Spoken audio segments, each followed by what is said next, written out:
college is really interested in sort of how can we maximize the summer months to provide more experiential programs across disciplines within the college as a whole. And Ben and I love working together and love teaching together, and so we saw an opportunity to kind of have a summer spinoff that capitalizes on the way the Chesapeake has been a source of inspiration for artists and photographers and painters and writers for generations, and to give students an experience where they get the opportunity to do that. So the program is called Headwaters to Bay, and the idea is that over a 4-week period, 1 week sort of preparatory here, a wrap-up week at the very end, and then in the middle we'll have 2 sort of adventure-filled experiential weeks out in the Chesapeake, starting up on the Susquehanna River with a paddle, and then finishing up in the coastal bays down at the sort of the mouth of where the Chesapeake Bay meets the ocean. And the idea is along the way we'll explore 5 themes that will all sort of look at the Chesapeake from different perspectives, whether it's sort of the traditional culture and heritage, or it's issues about climate change and subsidence and the cultural cost of those things, with the idea that each student participating will use it as an opportunity to create. So they'll write, they'll sketch, they'll take video, they'll take photos, and at the end they'll have this sort of body of work that's been based upon all of their experiences that they had in the field. It's listed as a special topics course between the Chesapeake Regional Studies Department and the Communications and Media Studies Department, which is our newest major. And so we're hoping to, Chesapeake Semester is open to any student from any discipline, and we're hoping that this will bring a student who is interested in communication, art, the visual art or production out into the Chesapeake Bay and kind of make it work well with our environmental science studies kind of core of what we do here at CES. Yeah, typically we have, in Chesapeake Semester, we have environmental science students or environmental studies students. We're hoping for this course to attract students that are maybe more arts-minded, because typically with Chesapeake Semester there is an arts component, which sometimes can be like a nasty shock. I try to make it fun and like a great experience for the students, but they arrive in Chesapeake Semester really passionate about the environment. And for this particular program, for Headwaters to Bay, we're hoping for students who are excited about creating, and maybe this is their first sort of experience doing that, through hiking and camping and, having that immersive sort of sense of place experience. I like to say that the Kipling Hall trip is sort of the granddaddy of experiential programming here at the college. I know that it was, the Gillens and their work really informed a lot of, what we were kind of going for, I think, with experiential programming in 2009 when the Chesapeake Semester first started. I think Washington College is doing a really good job of building on that. There are a lot of experiential programs besides Chesapeake Semester and this one. Kipling Hall, there's a Bermuda trip, there's an Ecuador trip, there's a Maine trip, there's a Southwest trip.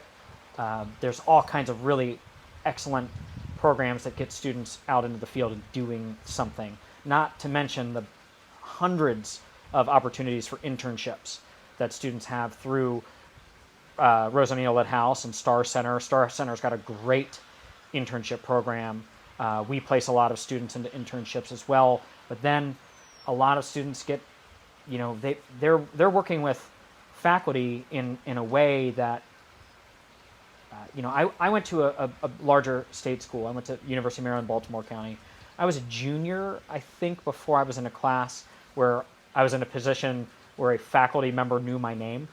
That's not the case here, so you're going to be working really closely with faculty in any discipline, and if you're looking to work hands-on, that's what we do. Well, and I think truly, though, in the spirit of the Gillen's legacy, I have known so many people, and actually, I was a student of Barbara Gillen when I was in elementary school. She was a local teacher. But the Kipling Hall trip is a legend. It's so beloved, and it would be an absolute honor if we could do anything that touched as many individual students and changed their lives the way that I know that trip certainly did. So we are hoping to affect that spark in our students, that kind of passion, and to help them sort of hone their own creative voice and vision. But also to deepen their connection to this amazing, environment that has inspired so many other people before them. So we're excited. I mean, this is a brand new initiative. We just sort of dreamed it up over the pandemic, and we're hoping that we, get a group of students that are stoked to get back, if anything, get back together out of the classroom and have, a series of incredible creative adventures. What I'm really excited to do is have the students work with, the first week I see as a workshop week, where they'll work with me on nature sketching and nature journaling, but I want to pull in some of the writers and the poets and the photographers, people who are working in sort of these digital fields, or actively creating, inspired by the day right now, to come in and do some work with individual students. So a good friend of mine, Lydia Wooliver, is a senior editor of Baltimore Magazine, right? And she's got her little fields, and I think I'm working with her to set up a writing workshop, sort of. Meredith Davies Hadaway on eco poetry. I reached out to a good friend of mine, Shelton Hawkins, African-American muralist out of Easton, who's going to work with the students on doing sort of digital photography and digital work. It's the biggest thing is that we want to just get them out there to see and experience what is there.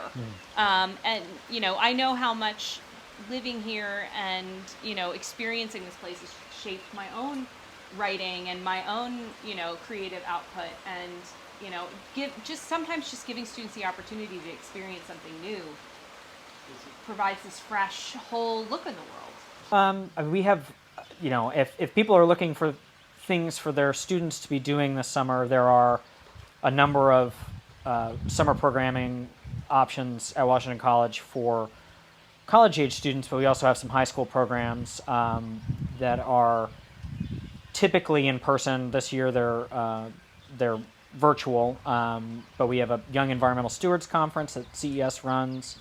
We have a Young Historians Conference that Star Center does, and then the Cherry Tree Writing Conference that the Lit House runs. And those can all be found on the website, and those are great kind of application builders for future college students. And if you want something to do this summer that's pretty fun and engaging. But they should come with us. Yeah.